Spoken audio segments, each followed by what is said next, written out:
Hello everyone, welcome to the Small Bites, presented by Joe's Underground in Augusta, Georgia at the corner of 8th and Broad.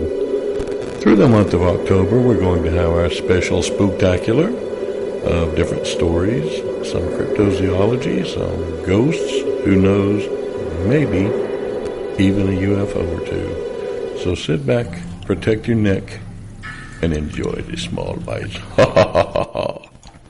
Good evening. Tonight we're going to do a little bit of talking about ghost hunting. Been there, done that. Enjoy doing it. You know, whether you believe in ghosts or not, it's still something that's a lot of fun to do because, I mean, you can see and hear all kind of different things. Some people say that your mind is playing tricks on you when you see or hear something. Others say you see stuff or hear stuff because you want to. Well, okay, cool. I can dig that. You know, I'm not the man to say, ghosts are real, everybody else is wrong, bite me, go away, you're wrong. You know, I could just as very well be wrong. I thought I was wrong once, but I wasn't, so nah. Enjoyed ghost hunting a lot, had some really good friends that went with me, got me started on it, and we went a long way with it. Had a great time doing it. You know, some of the places that we went, most of them were around our homes in Thompson, Georgia, that we knew and we could get into very easily with permission, because if you ghost hunt without permission, you risk going to jail for ghost hunting, or burglary as the cops like to call it. Really don't want to be in a cell with a bunch of big burly guys in there for a lot of stuff and say, oh, I'm in here because I was hunting ghosts. Yeah, there's going to be different screams in that cell that night. So no, stay out of jail, get the permission, do it the right way. We always did. Had a couple of places we went. One was the Rock House, which is the oldest standing structure in Georgia. Enjoyed going in there. We got a lot of interesting evidence. You know, I may bring up my evidence and play it one night here on the podcast. Some of our EVPs, which, for those of you who don't know, is electronic voice phenomenon, where spirit supposedly uses the energy around it to answer questions on tape.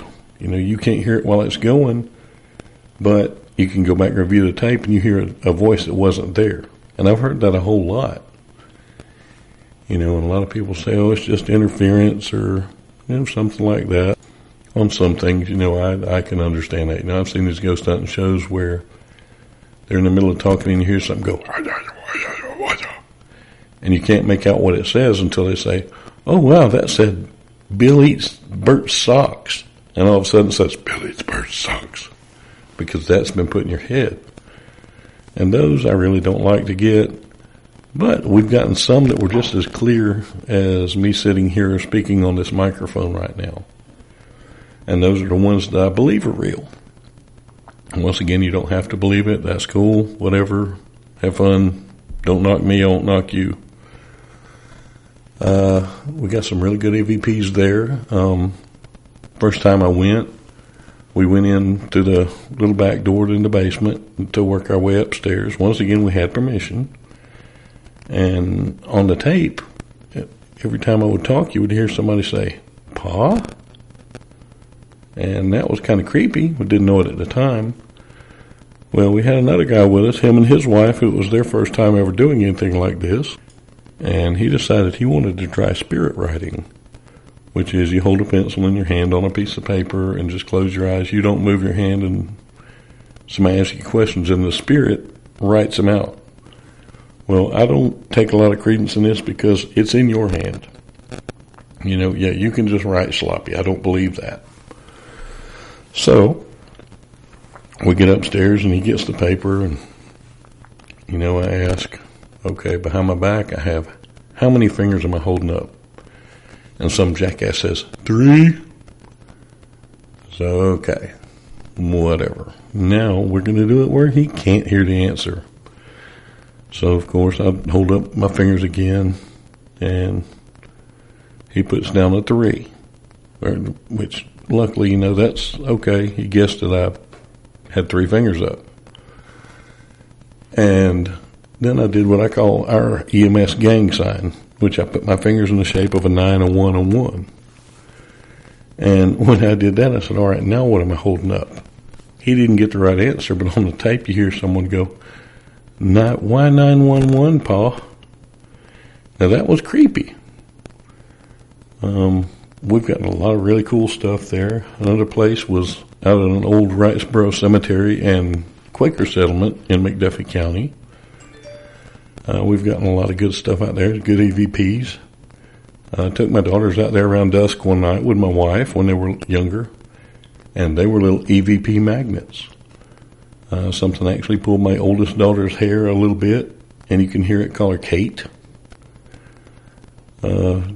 My youngest daughter found a kid's grave and, asked, how old are you? And on the tape you hear Acht, which was very clear. It was a German 8. And it was really neat. We were out there one night, and a friend of mine just asked out of the blue, how did you die? Do you want us here? And a voice that sounded like a little kid said, I got hit by a car. Hell no. Hell no. And it was just as clear as we're talking. So hearing these things, it makes me a believer sometimes. I haven't ever really got any great pictures. I don't believe in orbs. I don't think that they're ghosts. I think there's always an explanation for those. If you can see it with your naked eye and it lights up the room or whatever, okay, cool, we're good, we got a ghost. But until that happens to me, I'm not putting a lot of credence in orbs. We had all of the little meters, the EMF detectors, and what those are, they check electromagnetic frequencies in the air. Because a lot of people believe ghosts are energy. Well, you get a baseline reading, and if you're somewhere where there is no power, and there's no power lines right around, it's going to be a 0. And sometimes that number will jump up, and it'll kind of indicate that something may be there, so you never know. But the point is, you can put a bunch of money into this. We had a lot of money into some equipment that we wound up selling. Or you can go out with your phone with a recorder and a camera on it, and you can have a ball. Or you can just go out with your buddies and just have a good time. Don't tear anything up. Be respectful. Just have a good time with it. I don't recommend Ouija boards or anything like that, the scrying mirrors. Anything that's going to open you up to letting something in. Because not every ghost is Casper. Not everything is good. There are demons out there. And if you say, hey, come on in, they're going to. And it can ruin your life. Whether you believe in them or not, it can ruin your life. I believe in them. That's why whenever we would go out, we would always pray before and after we went. And ask anything there, don't follow us home. And it worked pretty much. So this has just been my little bitty rant about ghost hunting. I'll go into it more as the month goes along, give you some good detailed stories. Just want to get this down tonight and just have a good time with it. Once again, anybody have any good ideas for any kind of ghost stories, any kind of topics to be good for this month? Let me know. DM me, Brad Pittman on Facebook.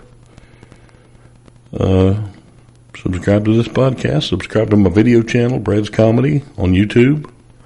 Doing a lot of neat characters on there, making a lot of cool things happen. So y'all subscribe to both of them. Thanks for listening. We're sponsored by Joe's Underground in Augusta, Georgia, the corner of 8th and Broad. It's in the bottom of the Lamar building. Go on down there, Jeremy and the guys and the girls. Make sure you have a really good time. Great drinks, great food, great people. I goes to Joe's and so should you. You've been listening to The Small Bites. Enjoy.